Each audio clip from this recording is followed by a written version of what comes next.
근로 시간과 장소를 선택하고 조정해 일과 생활을 조화롭게 한다는 취지로 도입된 유연근무제. 공직사회와 공공기관에 한정됐던 제도가 이젠 일반 사업장까지 확대되는 추세인데요. 하지만 이를 받아들이는 조직 문화와 정교하게 적용하는 작업 등은 여전히 과제로 남아 있습니다. 김동엽 기자의 보도입니다. 직장인들이 활동할 수 있는 익명 커뮤니티에 올라온 글입니다. 신규 임용 공무원인 글쓴이가 근무지와 거주지가 멀다며 유연근무제 사용을 희망하는 모습. 하지만 직장에 선뜻 사용 의사를 내비치기 주저하며 얘기를 꺼낼 시점에 대한 조언을 구합니다. 일과 가정이 양립할 수 있는 근로 환경을 조성하고 업무 효율성까지 높인다는 취지로 유연근무제가 공직사회에 선도입됐지만 아직 완전한 정착은 이루어지지 않은 모습. 실제 2023년 진주시 공무원의 유연근무제 활용률은 1%에 불과했습니다. 지난해 3.9%까지 반등했지만 이 또한 전체 1,700여 명의 인원 중 70명도 채 사용하지 않은 수준입니다. 제도가 온전하게 기능하기엔 조직 문화가 상대적으로 지체돼 있다는 게 공직사회 내부의 목소리. 유연근무제를 활성화하려는 정부의 방침에도 현장 적용 분위기가 아직 무르익지 않았다는 겁니다.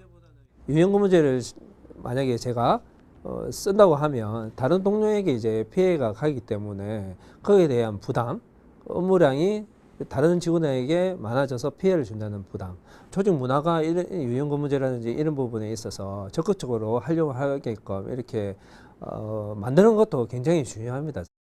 유연근무제 활용 실적이 저조한 공직사회뿐 아니라 일반 기업으로 시선을 돌려도 상황은 마찬가지.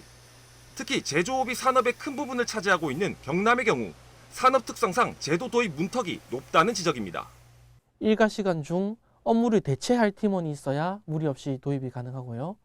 단순 업무지만 주야 교대 형태의 업무처럼 일하는 시간이 정해져 있는 경우는 도입이 어렵습니다. 그래서 특히 우리 지역의 중소기업의 경우는 유연근무제가 정착하기 쉽지 않은 측면이 있습니다. 이미 제도를 시행하고 있는 기업 현장에서도 취지와 목적엔 공감하면서도 이에 대한 인식 확립이 더디단 목소리가 나옵니다. 솔직히 아직은 제대로 정착이 되지 않아서 좀 어쩔 수 없이 눈치를 볼 수밖에 없는 것 같아요. 아직은 시간이 좀 많이 흘러야 좀 육아휴직 같은 것도 예전에는 좀 솔직히 저희가 이해를 못했지 않습니까? 남자들이 무슨 육아휴직이냐 하면서 이게 좀 시간이 필요할 것 같습니다. 기업 입장에선 근로자들의 시간의 근로수당 정산이나 연차 휴가 관리 등 인사노무 관리의 실무적 검토도 병행돼야 하는데 이런 번거로움과 복잡한 도입 절차도 제도 확산을 어렵게 하고 있습니다. 출퇴근 시간 대부분을 개인적인 사유로 조정하다 보니 출퇴근 버스 문제도 있고 선호도 시간 문제도 있고 고용노동부의 인가를 받아야 하는 절차도 있고 업무 지시 및 보고를 별도로 해야 하는 등의 많은 문제점들이 있습니다. 수도권과 부산 다음으로 전국에서 중소기업 수가 많은 경남. 지속가능한 인력 확보 문제가 이들이 직면하고 있는 위기란 얘기가 나오는 가운데 근로자의 산업이탈 방지와 장기 근속을 유도하기 위해서라도 제도 안착을 위한 진지한 고민이 더 필요해 보입니다. SCS 김동엽입니다.